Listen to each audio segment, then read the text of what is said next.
Welcome to the Dr. Reilly Show.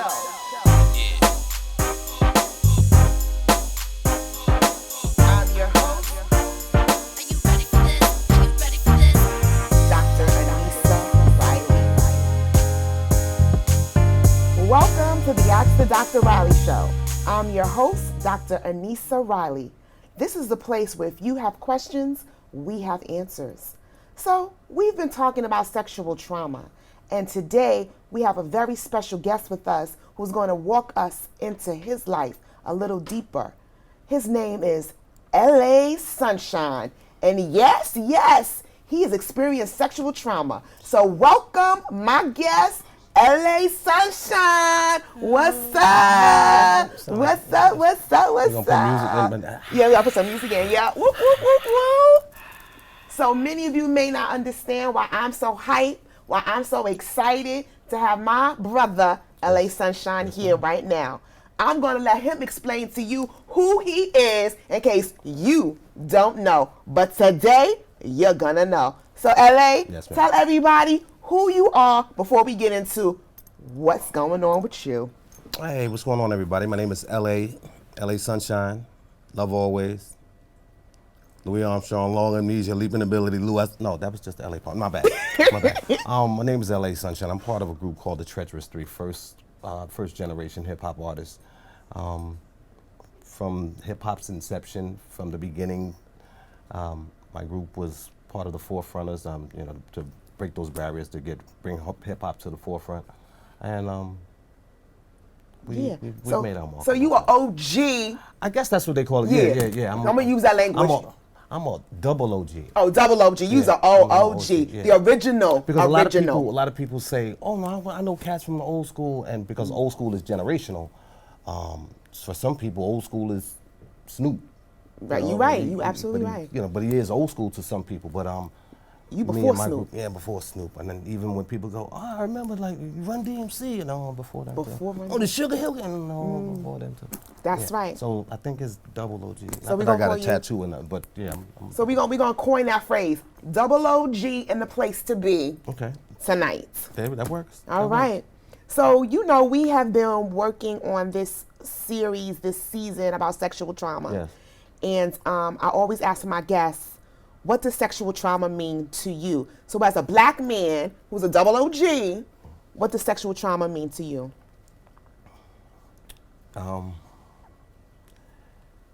Invasion. Unbeknownst invasion, because in most cases, especially from a man's perspective, you're almost clueless to it. At least from my experience, I was clueless to it while being wrapped in the midst of it. I was clueless to it because it's almost like a out of body experience, especially at that age. So it's an invasion of your personal being, and but it stays with you. It lingers much longer than a person would imagine. Sometimes it's so deeply suppressed that you don't even know that it exists until later on. You said something very interesting. You said you're clueless, and as a man, what does that mean to be clueless? Because we as women, we know when something is going on that's not right. But for you to say you're clueless, can you Well, what I mean by that is, from what I can remember from the experience itself, I was in such shock that it made me clueless. Like I didn't even know what was taking place, but I was there, and it left me to this day to the point where I'm unfulfilled because I don't have the answers as to why the whole situation transpired. So before we get into any more questions, I think our audience would like to know, well, what happened? Because the way you're talking about it, I'm like, well, what happened? I mean, I read your book, but I think hearing it from you will give us a better picture of what happened. It happened when I was in second grade. I was, 7 years old? Yeah, I was 7.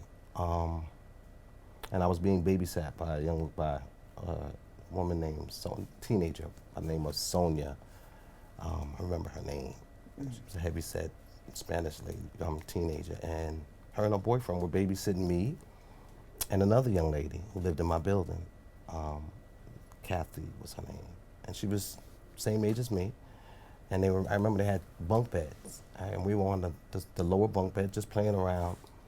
And her and her boyfriend were on the other side of the room doing whatever they were doing. And one thing led to another. They were orchestrating the entire event. They was like, oh, just give her a kiss. And I gave her a kiss, and that led to me putting my tongue down her throat via the direction of Sonia. Okay, now put your tongue down her throat and y'all kiss. From that point on, it got to a point where I was like, okay, what's going on? That's where the cluelessness came from and the shock. Okay, I'm doing it, going along. But it went from that to actual intercourse. She, directed me into her. How can I pick her legs up? And we doing the nasty. Me in this grade, second grade. Had no idea what that was, what it entailed, but it just shook me to the core because, again, from a trust standpoint, me trusting my babysitter, because we're in the hands of people that are supposed to be, but they're supposed to take care of us. And for them to go to that, to us actually having intercourse, and it wasn't just intercourse, it was everything. I went down, she went down. It was really traumatic. So this was at 7 years old with your babysitter. And this was, so your babysitter, this is someone your mother knew, Yes, she was known throughout the neighborhood. She was a well-to-do, nobody never questioned, I wouldn't have thought in a million years that that would have taken place, and I would like to think that that was the only time it transpired, because it felt like it didn't feel like it was set up. It didn't feel like it was something that they normally do, her and her boyfriend. It just seemed like the situation presented itself. Well, you were 7, so you really don't know if it was something that I don't know if like they I said, normally I hope to God did, that was just and if she was well known in the neighborhood. So let me ask you a question: was this the first time Sonia babysat you, or? Yes. This is the very first time. First and only. I wouldn't go back to her. Her and her boyfriend. That's what made it feel different than. I'm not saying it wasn't the norm, but it felt different because it didn't look like it was orchestrated from. It looked like it just organically happened from their perspective, because they were playing around with each other, and they were getting off on watching us get off. They were actually. Wow. So while these two adults were directing these two children, the two adults were engaging. Yeah. And getting aroused and being excited by two children. Yes. Yeah. And in your childhood mind, it appeared that this was the first time they did this. Yes. And where was Kathy? What was Kathy saying? What was Kathy doing? Nothing. She said absolutely nothing. She smiled at sometimes and she cried at others. And I think the smile was to mask the tears or the shock and the trauma, because we both, again, we were like, it felt like it was an out-of-body experience. We just were going through the motions and taking the direction. Like, go down, kiss her here, kiss her here, kiss her here, kiss her lower, and like encouraging her to feel good. And when they would say, it feel good, right? And I remember Kathy's face, she would like, try to make her smile just because she's being orchestrated and being directed to feel. So she would smile sometimes, but then she would cry all the time. So as the 7-year-old LA, tell me, what do you think caused you not to stop or to run out the house, or why was 7-year-old LA following the direction? Because initially part of me was thinking, oh, okay, I'm a man. I'm doing the nasty. And I'm thinking it's on and popping. Like, oh, shoot, that's right, I got this. I don't know what I'm doing. Well, let me stop you there. Where do you think you got that? I'm doing the nasty. I'm a man. That's right. Where did that come from? And I think about that often because I don't know the answer to that at 7 years. But what it does, it lends itself to the thought process of how people receive information, because I did get it from somewhere. Being influenced by what I see on TV or my people, my surroundings, the adults, it leads itself to being careful about how we interact with kids and what we expose them to now, because they're exposed to it in an degree compared to, I ain't gonna get my back then. Well, The time frame, like, but now they have that level of exposure to any and everything, so it would be magnified tenfold if kids were to go, I'm a 7-year-old now, I'm doing the nasty, because when I'm thinking doing nasty back then, it was literally ooch ach. We used to say the sound ooch ach. You know what I'm saying? That was doing the dry nasty. humping. Right, dry humping. Dry humping Right, was doing the and we nasty. doing the nasty. So I'm from that perspective, I'm like, okay, I'm about to do the nasty. But when it led into actual, that took all that me being tough and macho right out of me. I was a straight wuss. Like, whoa. No, you were a 7-year-old child. You know, and I'm glad that you said that, because I think our culture, our society, our people, our older generation ingrains this type of thinking into Right. our brain that man up. That's really right. I'm gonna do that. Right. Because I know in your book you talk about your older brother and how you looked up to your older brother when you were little. Right. And so, do you think that relationship had a Of course. bearing Of on, course. I'm 7 and I'm a Of man? course, Can you talk about 'cause that?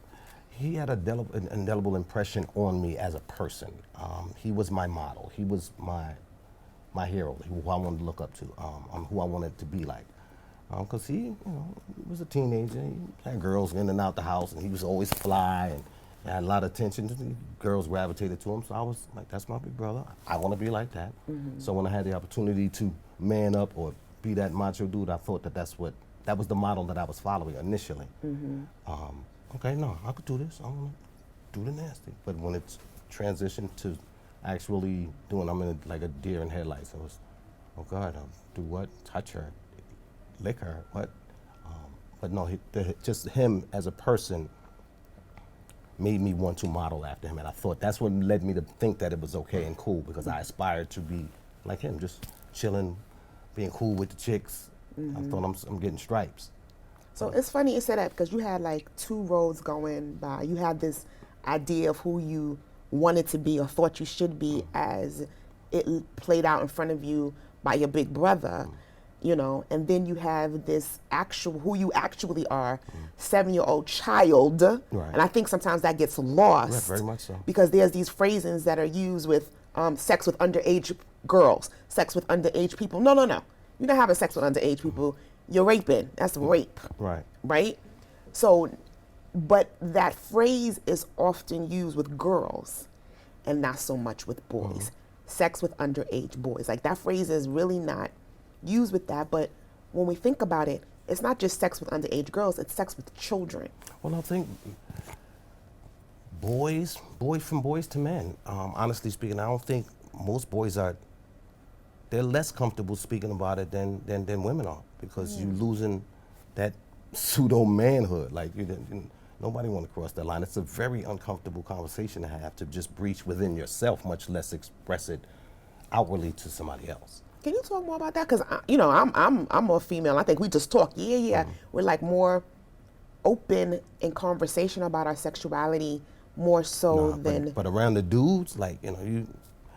Because I remember a time when I started getting older, when I became a teen, early teen. I don't count that as the 7-year-old. I don't count that as a sexual experience. But I did begin my sexual experiences very early. Like when I was 14, I was engaging in sex. I was sexually active heavily. But I don't equate that to the 7-year-old experience. But when you're turning 13, 14, 15 years, that's not something you're comfortable talking to your crew. Like, somebody tried to touch me, or I did this. That's not cool. That's taboo. Like, men don't do it.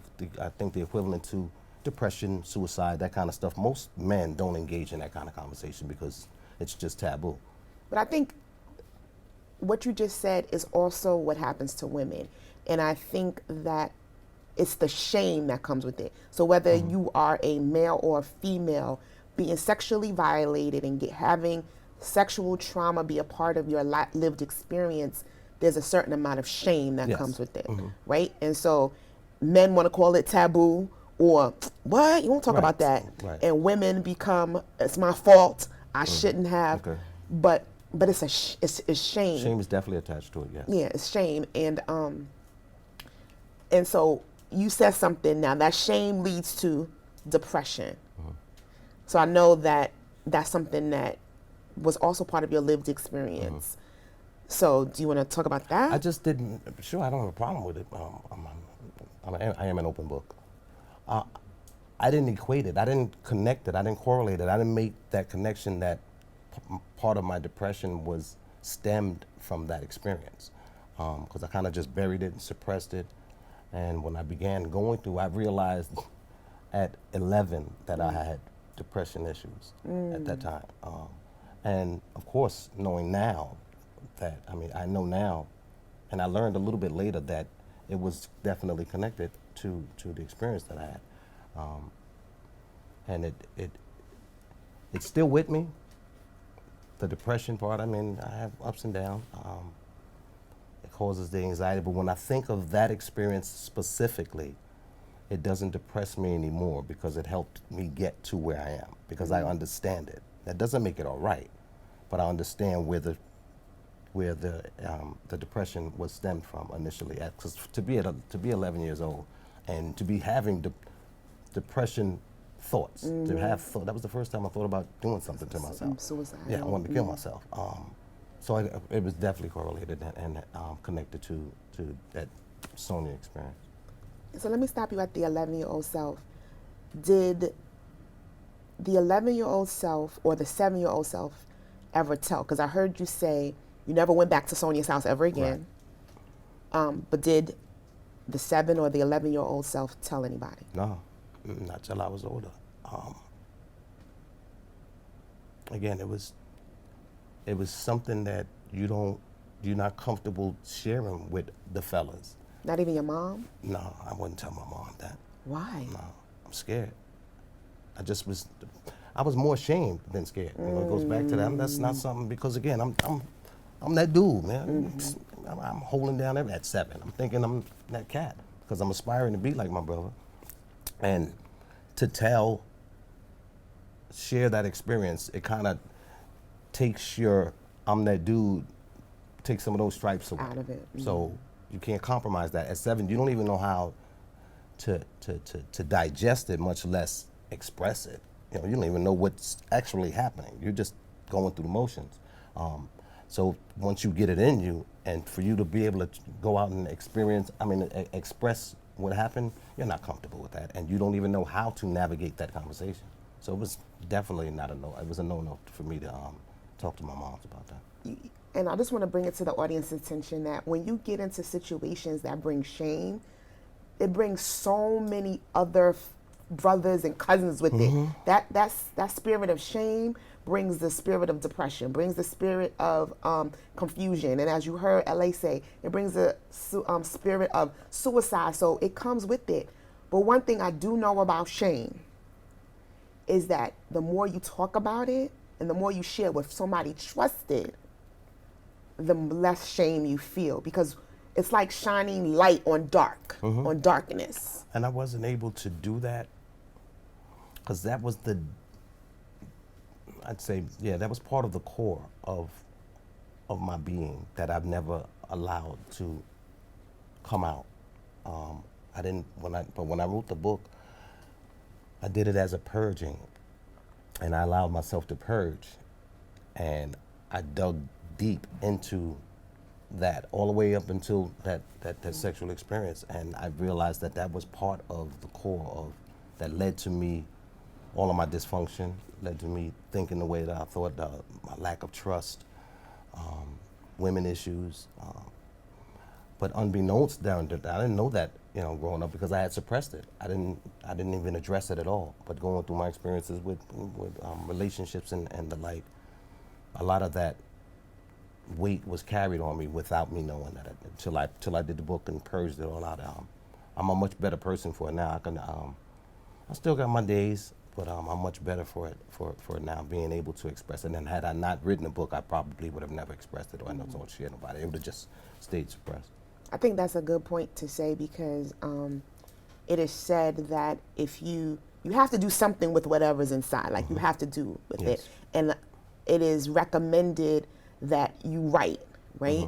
So we had the Coochie Coach on the first show, and she talked about she wrote a letter to her abuser. And then we have other people say, I just wrote it down. And there's something about writing that allows you to get it out in a way that helps you remove the shame or continue to shed light on the topic. But I want to talk to you about something that I think a lot of women probably want to know. Know that you said that it led to women issues, right? So, like, can you tell us what that looks like? Because I know a lot of relationships, as a female, when we experience sexual trauma, the relationship becomes toxic sometimes, right? Not intentionally, but it does. So then how does that impact from a male's perspective in a relationship?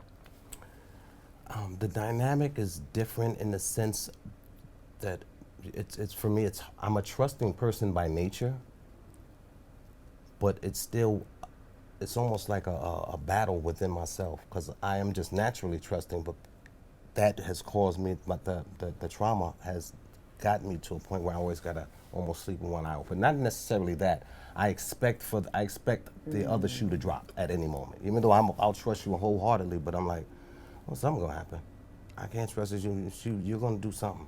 You're gonna disappoint this relationship to some degree, and I always have that in the back of my mind. So having that, it doesn't allow the relationship to grow, to nurture and be 100% authentic, and it's caused issues through my whole life because of that. And I man up and have to own that, because it's my own idiosyncrasies, it's my own quirks, my own demons that I got to deal with. But I don't have a problem sharing it with people that I've become in a relationship with. But it's a hard dynamic to navigate. So you said something that made me think about, there's research out there that's called adverse childhood experiences, called ACEs. That's the short word, adverse childhood experiences. And it says that the more adverse childhood experiences, or the more ACEs a child has, the more likely they are to encounter many different traumatic things or have more negative experiences as an adult. And so interesting. And they rate them, they rate the adverse childhood experience, and sexual trauma is like high on the list for a child. And so as a child, you experienced this adverse experience. You were sexually traumatized. You were a porn actor, okay, right? At 7 without your knowledge, right? So you have that, and then I heard you say at 11, you were experiencing depressive thoughts, which led to wanting to create harm to yourself, suicide, and there was no one there. Then I heard you say that at 14, you were engaging in a lot of promiscuity, a lot of sexual activity. And so that is like a bomb waiting to happen, according to research, right? So here you are as an adult, and you are on the hip hop scene. You traveling around the world. You one of the hottest. I've done some stuff. Hottest groups. Don't diss some stuff. I ain't gonna let you get by saying you just did some stuff. You're traveling around the world. You one of the hottest groups on the planet. How do you reconcile this fame with these experiences? Because it said that fame puts a magnifying glass. And how did you survive in all of that? Well, that's a real awkward situation. But that the LA Sunshine, the entertainer, that person, is not the same person as LA. They're two different people. I'm an alien. I keep telling people that. People don't believe me. No, but explain that, because I think that's important, because you had to create. Right, I never had that, because what you spoke to does exist 100%. You do, it's magnified when you're living in the spotlight. But I'm fortunate enough to intentionally make sure that LA Sunshine and LA are separated. I've always been that way, because this is an oxymoron or a contradiction. I'm an external introvert. I understand that. Because I'm introverted to the nth degree, but when I'm performing and when LA Sunshine is around, he's a total different person. So I've never had to deal with the magnifying of those experiences from an LA Sunshine standpoint because those are two different people. Well, But how do you LA separate versus that? Well, but how do you separate that? Because people may think what you got split personalities. close.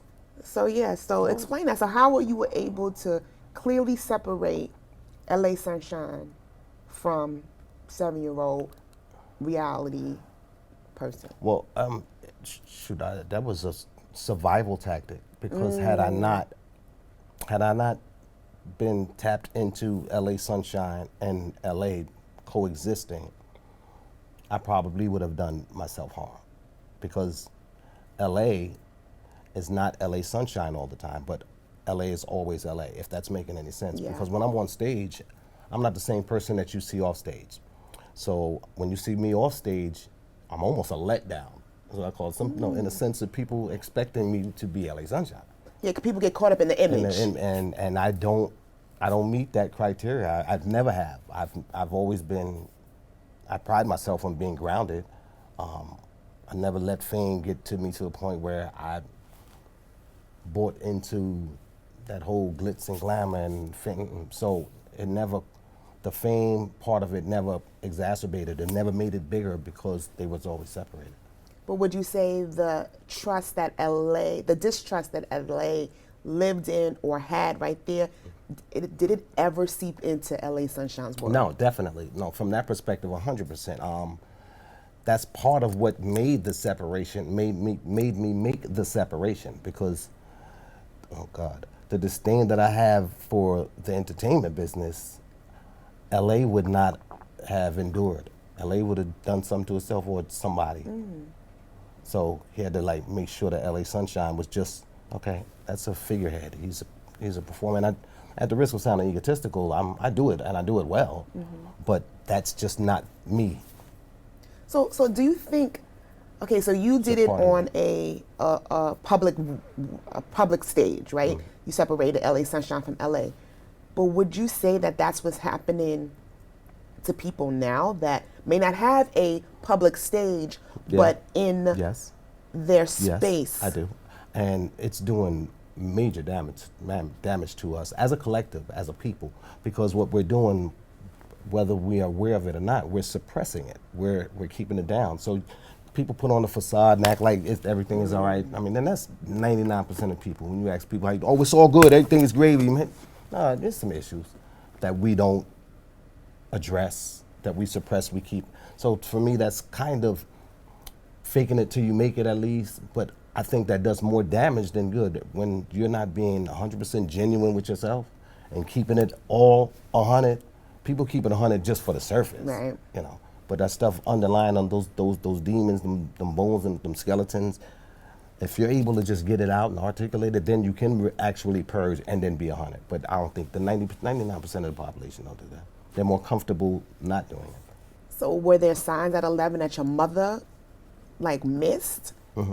Like what? So if there's mothers out there who have some black sons, or sons period, but we're talking about black sons. Was there something that was happening that you see in 11-year-old children now and you something's up? Yes, but I made excuses for my mom, because, the affinity and love that I have for my mom, just like everybody else does, it's innate. It's almost not mom can't do no wrong. Even moms that do wrong, that's still my mom. With her, and I made the excuses because she worked a lot. She wasn't around a lot. I mean, she was busy. And that's what I put in my head to use as an excuse. Mom is not there, and I don't want to bother her because she already got so much going on. Mom come home and she fall asleep in the chair, and she got to get up and go to work and feed and take care of 4 kids by herself. I don't want to put that extra burden on her. So it didn't register for me to even remotely having that conversation. And be mindful that at 14, that's when I began somewhat my entertainment career. And by 15, I was pretty much taking care of myself, other than paying rent. Any and everything else, I fed myself, I clothed myself, I took care of myself from the age 14. I was actually giving my mom's money then. So I didn't feel comfortable having that mommy and little son relationship. I was, in my mind, I'm the man. I'm a man. I'm providing. Yes, so I can't. Oh yeah, by the way, Mom, somebody, traumatized me. I'm burdening her with that. Were there signs when you went to school? Like an educator, social worker? No signs. Because that was, and it's all due to me. I masked it very well. I just put a mask on it. The person that I genuinely and organically am was masked by, say, an LA Sunshine, a pre-LA Sunshine. Like I was just out and about, was a big time jokester. The laugh was always paramount. No, we're gonna find a way to laugh at something. We're gonna, not necessarily at people's expense, but we were just always, so with having that kind of mindset, as long as we're laughing, we're good. But once all that's gone and I go into my own self, into my being, then that's when the depression comes. But I think, you said something that is key and can be looked at also. If you see people that have these two distinct personalities, right? And so when they're out in public, they're one way, but when they're home, they're another. Or when you get to be intimate with somebody, like, why are these two different personalities so starkly different? Yes. Like you were on two opposite ends of the spectrum. I live it. I live it every day. So that should have been a clue. That can be a key or at least a warning light that that's there's where the something. but yes, because it was something. But that's where the distrust came in, because there are people that have inquired and been like, yo, well, they tried to dig into that and unravel that, peel those layers away. But the distrust that I had based on that experience, like, I ain't telling. Right, I want to. So, and I own that. That onus is on me because they're, I guess, pseudo therapy that would be. Well, from, but I wouldn't say the onus is on you. You were 7, and an experience happened at 7 years old with someone that was supposed to be a caretaker and trusted individual. So that was a indelible soul imprint. Well, what I mean by the onus is on me as I grew older, and people would make inquiries or just try to peel some of those layers back, and my trust or lack of trust issues were, I would stop that in its tracks, and I think that did more damage than good, because there were good people in my corner that was trying to help me get over that. Let me stop you there. So then why write a book then? That right there is probably even more open than having a conversation with the people who are talking to you. So now you putting it all out. Because when I realized that I needed to purge, What caused you to purge? Let me tell you. What happened that made you realize you needed to purge?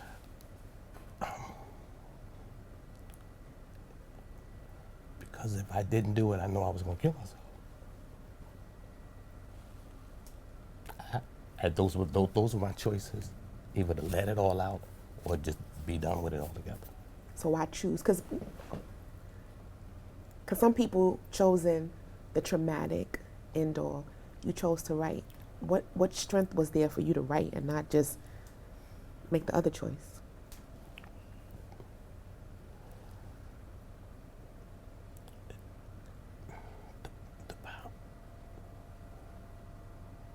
The power. You want a minute? No. I'm a wuss. No, you're not a wuss. The power. You're a double OG. The power in me just outwon, because again, it was just the two, the yin and the yang. Fortunately for me, the power of the yin outweighed the yang in terms of which way am I going to go. Because I tried to do harm to myself 3 times, unsuccessfully. Amen. Thank God. Yeah, I tried to kill myself 3 times, and I wasn't able to do it. So when that last time option came up to, okay, which direction I'm going to go, it was kind of easy for me to go, well, it's a difference between living and existing, and I was just doing a lot of existing. I wanted to live, and the only way I could live is to cleanse and to purge. So, and that was one of the few times that I wanted to live, because I've fought with wanting to live throughout my whole life. Some people fight to live. I fight to want to live. And when there was a time when I wanted to live, so it was an easy thing. It wasn't like either I'm gonna do this or I'm gonna kill myself. And the purging just came. It opened up a floodgates, like you said in the book. I put it all in there. Yeah, you put it all out. Yeah, so it makes me the power in that purging makes me able to just sit here, for example. And I'm glad that I did it, because I can look back at it out of all the things that I've accomplished and everything that I've done in my life. That's easily my greatest accomplishment. And it's not that I sold, well, I did sell a few books, but self-produced, I'm self-published, self-everything. But just the content in it allowed me to go, I got that out. The only pitfall from it is, and it's my own personal thing about it, is because I've always yearned for understanding. And that's something I think I get minimal doses of understanding, and that's why I'm such an introvert and my circle is so small. You know, you said something as a key that I think we all go through. And I've experienced this myself, where you feel like if I tell it, you'll understand, and people are still like, and you're like, well, and then it's in some ways that adds another layer of trauma. And hence, that's why I say I'm Right. LA. I'm a lost alien. I don't feel like you don't get it. People don't get it. I'm gonna go in my own space. No, but and I think that if people like us are not searching to be understood by men, then we would get what we want. And what I mean by that is, you know I'm a woman of faith, right? And there's only one person that truly understands you, because that's the Creator, because He created you from the top to the bottom, inside and out, knew you from before you were born, know you're gonna know you afterward, right? And that's where the true understanding will come from. And I had to learn that because I wanted it from my biological mother. Right. Just understand it. I wanted it from the men that I was in relationships Right. with. But they are men, imperfect men, imperfect people. And I remember the moment that I was able to not engage with my mother from the perspective of what I thought a mother should be or how a mother should interact. And I saw her simply as a woman, a person, a human. And that's when it all left. I was able to have compassion for her. I was able to understand how imperfect she was. I was able to even forgive her for all the atrocities. Okay. And then I was able to see myself for who I was and the way that God saw me. That's what happened for me. Okay. Which I'm able to sit and talk about it, because people are people. You know you're not perfect. Right. You call yourself a lost alien. I don't like that, but that's what you want to identify yourself as. Right. Because you're my brother, that's why I can say that to you. No doubt.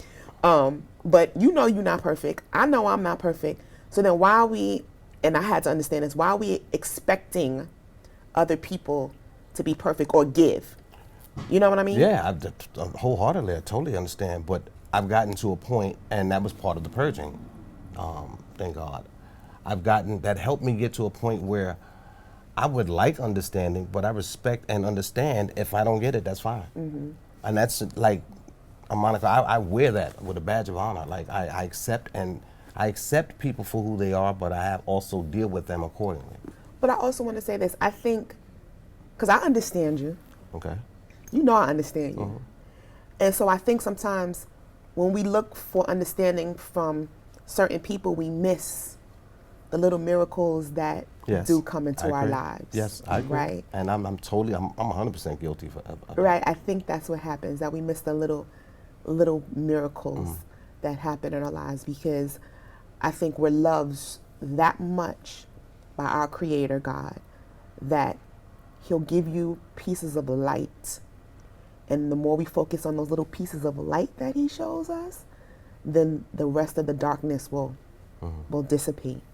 And I want to let you know I'm one of your light pieces. I know that. I know. I'm 100% in agreement with that. Shoot, I can say that to you, my brother. I don't deny that. You're definitely a godsend and a great blessing to be in my life. And He is in mine too. I appreciate you to the I can fullest. say that. That's why we can have this conversation. Yes.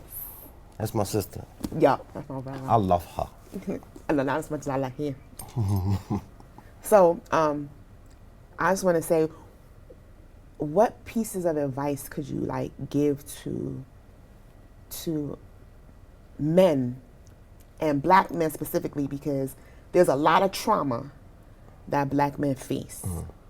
And I think people really don't understand. And there's a lot of suppression that black men sometimes have to go through in order to move and navigate in this world, on top of experiencing those things too. I think men in particular need to, try to identify what's real, because that surface real, it might be real, but it's not. There's no depth to it.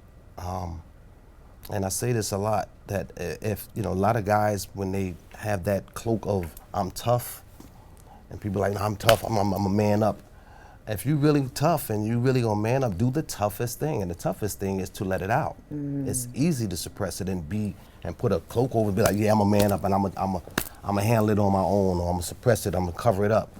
That's not really being tough. You're kind of cheating yourself. Do the toughest thing. The toughest thing is to sit down and have a conversation about it. Purge yourself. Let it out. Whatever that is, be it via writing, sitting down, have a conversation, make a song about it. Even get out and go on the roof and cry, but let it out in some way, as opposed to suppressing it and thinking, because the way society is set up now, they think manning up is doing, I'm man enough to not talk about it. No, that's doing us a disservice. I think do the tough thing. The toughest thing is to actually deal with it. And I think that's so important to say, because when you do talk about it, then you're able to help the younger ones coming up. Yes. To either, if they've already experienced it, or they get a proper idea of what manning up means. Right. I ask you this, so as a woman who may be in a relationship with a man who have experienced sexual trauma, what is the advice that you can give to her? Just to,